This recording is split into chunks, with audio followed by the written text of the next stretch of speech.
to the BJack 70 show. I'm your host, Brandon Jackson, and the Brown schedule is out.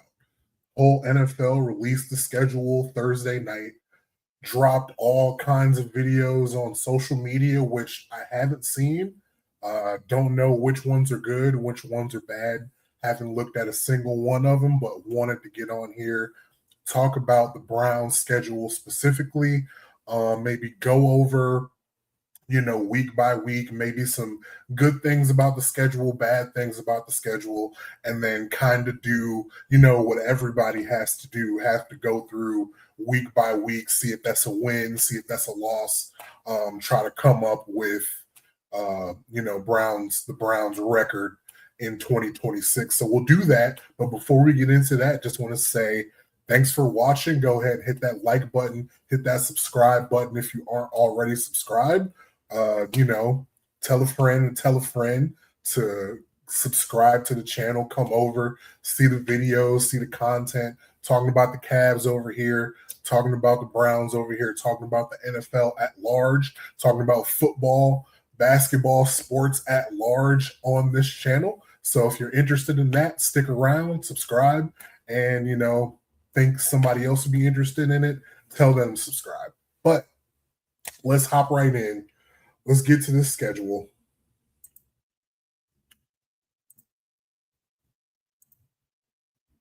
All right. So what do we have here? We got week 1 at Jacksonville Jaguars. Actually, before I get started going week by week, if you want to look, see what we have here, what sticks out the most, all of these games are at 1 p.m. All of these games are at 1 p.m. So if you had dreams about the Browns being good enough to be on prime time, don't hold your breath. Maybe later in the year there can be some flexes here and there, but I wouldn't hold your breath. So we got every week is 1 p.m. except the one game everybody gets a Thursday night game. So we have Thursday, week 4, October 1st, at home against the Pittsburgh Steelers, and that's prime time, 8:20. That's the only one. TBD, week 18, the Bengals against the Bengals at Cincinnati. That's only going to be in prime time if the Browns and the Bengals are playing for something, which theoretically could be possible. Browns playing for a wild card, Cincinnati playing for the division. If you really want to get lofty, Browns playing for the division, trying to keep Cincinnati out of the playoffs or something. It would take something really intriguing for that game to be on prime time, or even at the 4:25 slot. Or it could be Saturday. Now that I look at it, that's so week 18 pretty late. That's going to be on the 9th and 10th. Okay, we're pushing it back. I forgot Super Bowl is going to be late. Super Bowl is going to be what, Valentine's Day this year.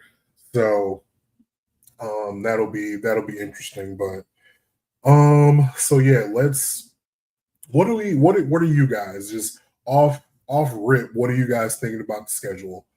Because looking at all the teams, and we knew the teams going into it, fairly easy, relatively, given who the teams were last season.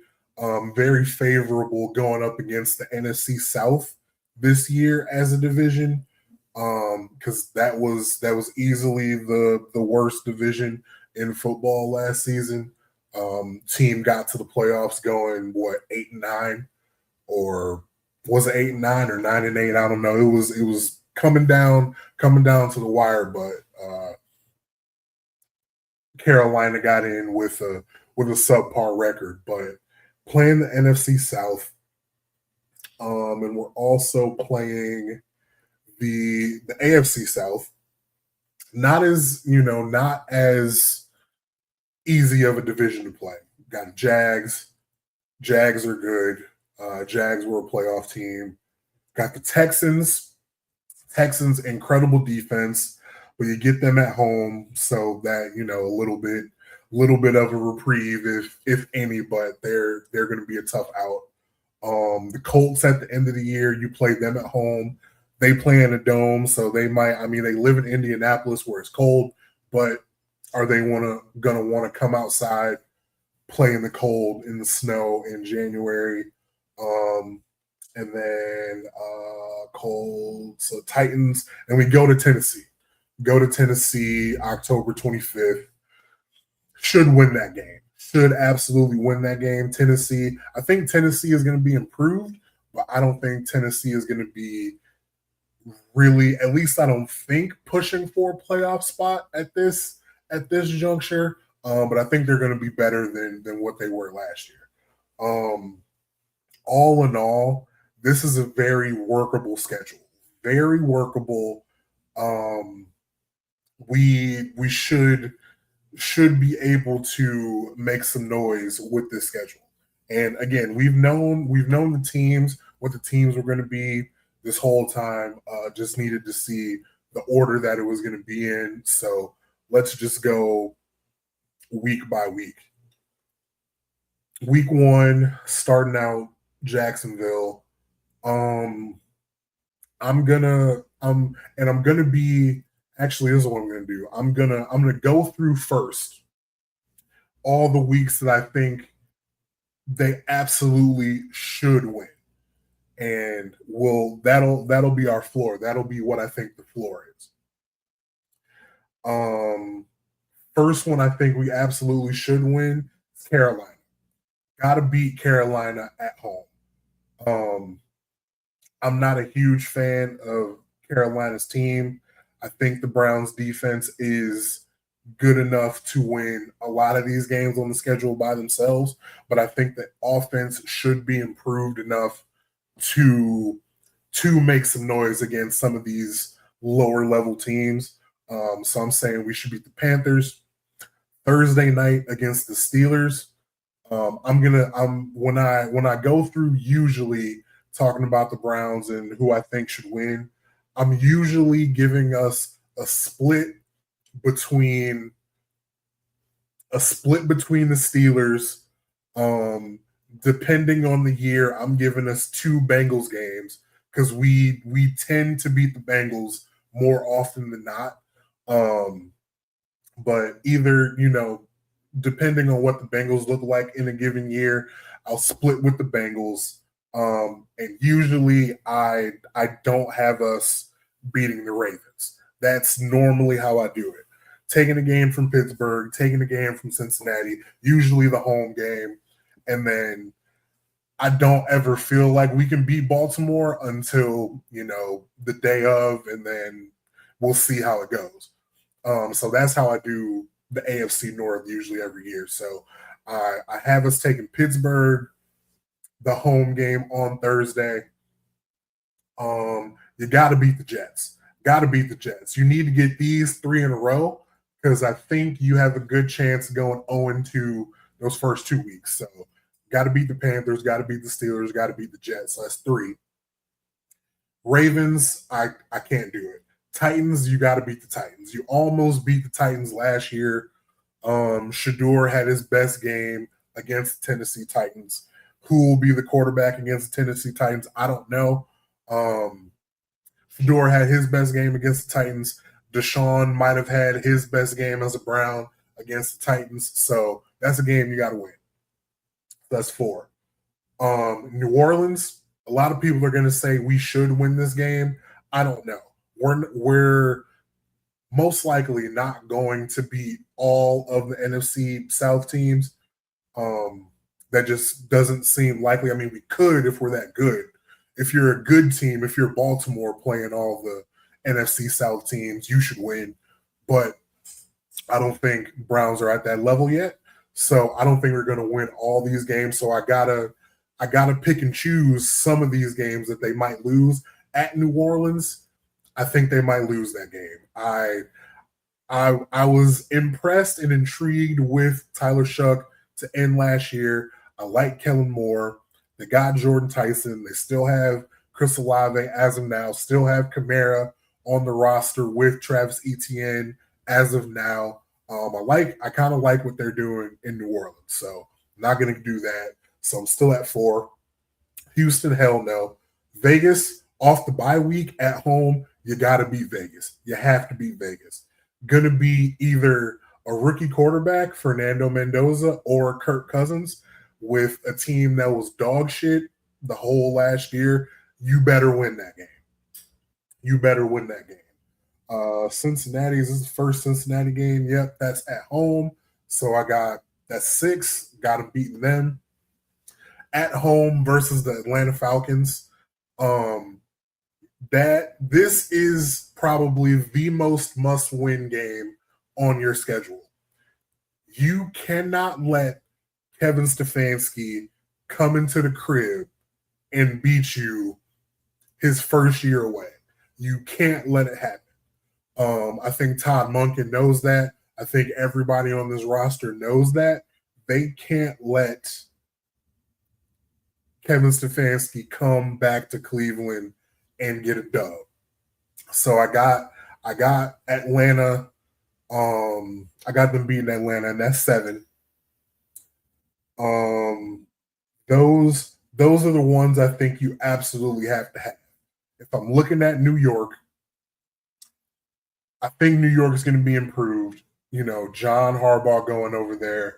I like what they're building. I like what they've done. I like what they did in the draft. I think they're going to be much improved. Like, I think they might even, depending on what Philly looks like, I mean, that the NFC East is going to be a very good division, I think, in 2026. So I think they're going to be in the mix, at least in the playoff mix over in the NFC. So don't think that is going to be very easy. Of course, Baltimore, Colts, I don't think so. And I'm giving the Bengals a split. So there. But to go more in depth, let's go back to week 1. Talk about Jacksonville. Jacksonville's good. That's not a given. Tampa Bay, week 2. I would love to be able to say we go down there, we beat Baker at the crib, and start a winning streak after that, because I think you should get, and you have to get the next 3 after that, going into Baltimore week 6. I don't want to call it a win on the schedule right now, but I would love to have it. So in my heart of hearts, if I'm picking, if I was betting money right now, I got an 0-2. Then the next 3 weeks win. So 3-2 against Baltimore. Again, I got all the respect for Baltimore as an organization. I got respect for Lamar Jackson specifically. The 2 wins I'm going to give the Ravens are for Lamar Jackson. So I got Lamar Jackson winning. So 3-3.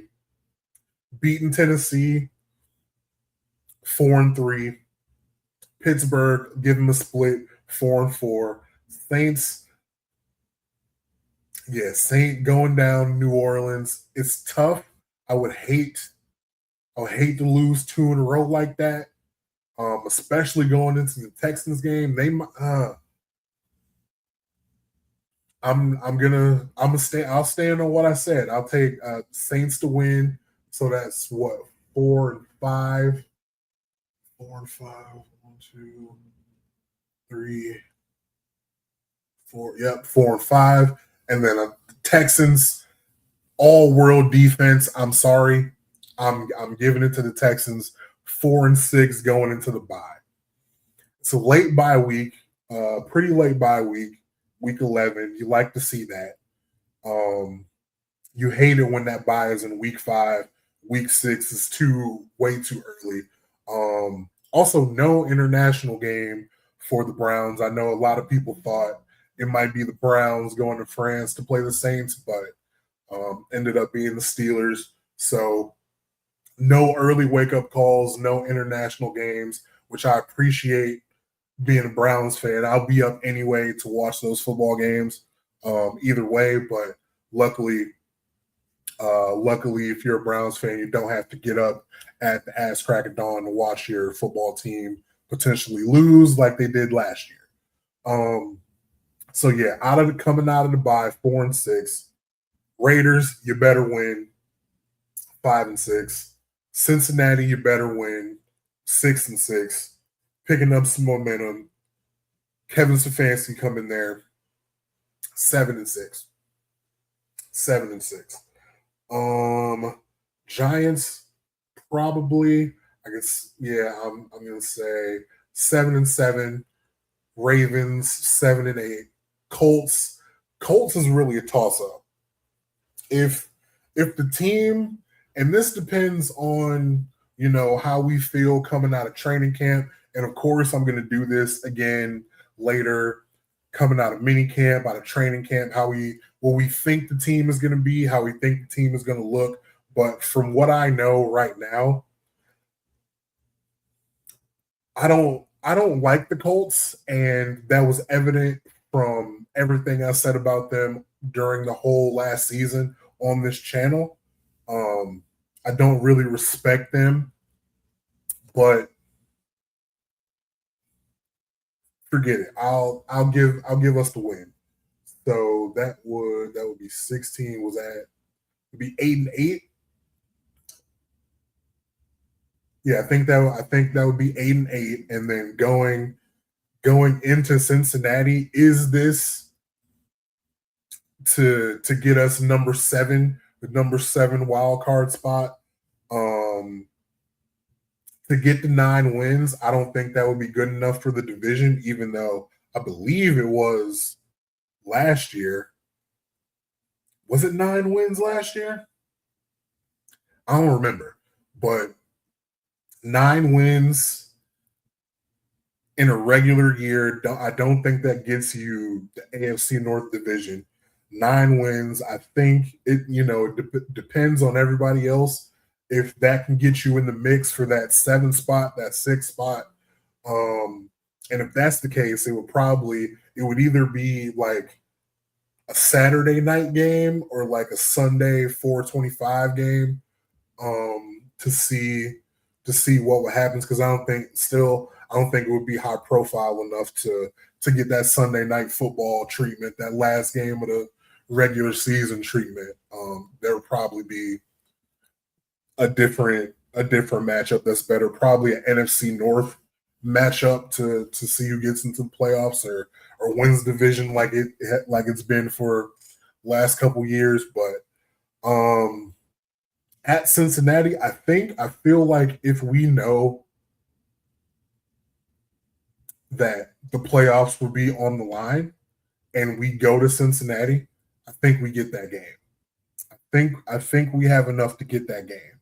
And this is me being ultra conservative, losing 2 games to the Ravens, splitting with the Steelers, losing week 1 and week 2, losing to the Saints,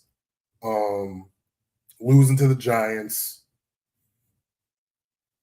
I think 9 wins, 7 spot in the AFC. I think that's reasonable. Now, this is not set in stone.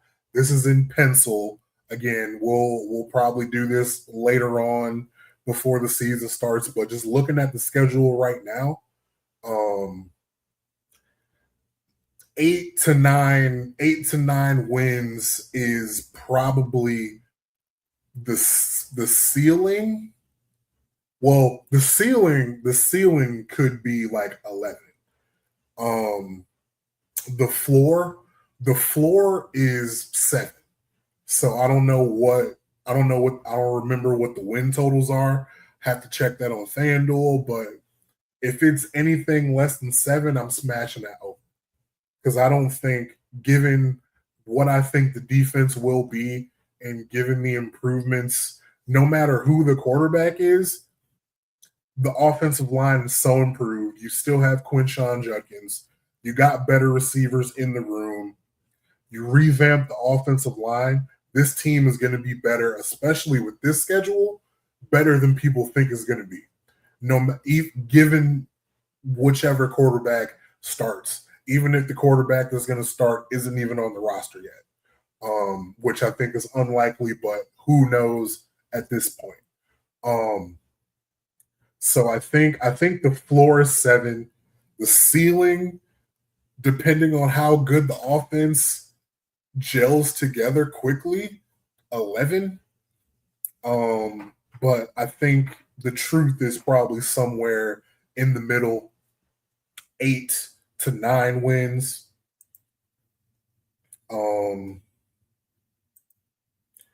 Yeah, 8 to 9 wins. So,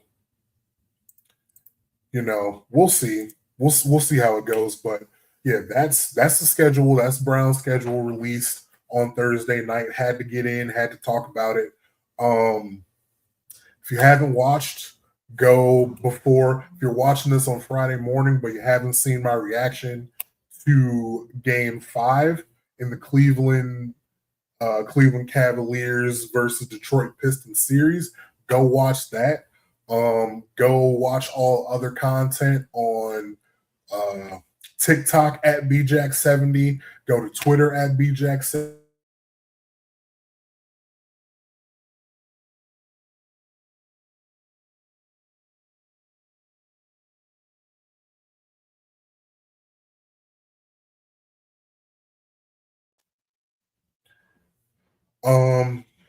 Yeah, so head over there, follow there. Again, like the video, subscribe to the channel, and I will see you guys soon.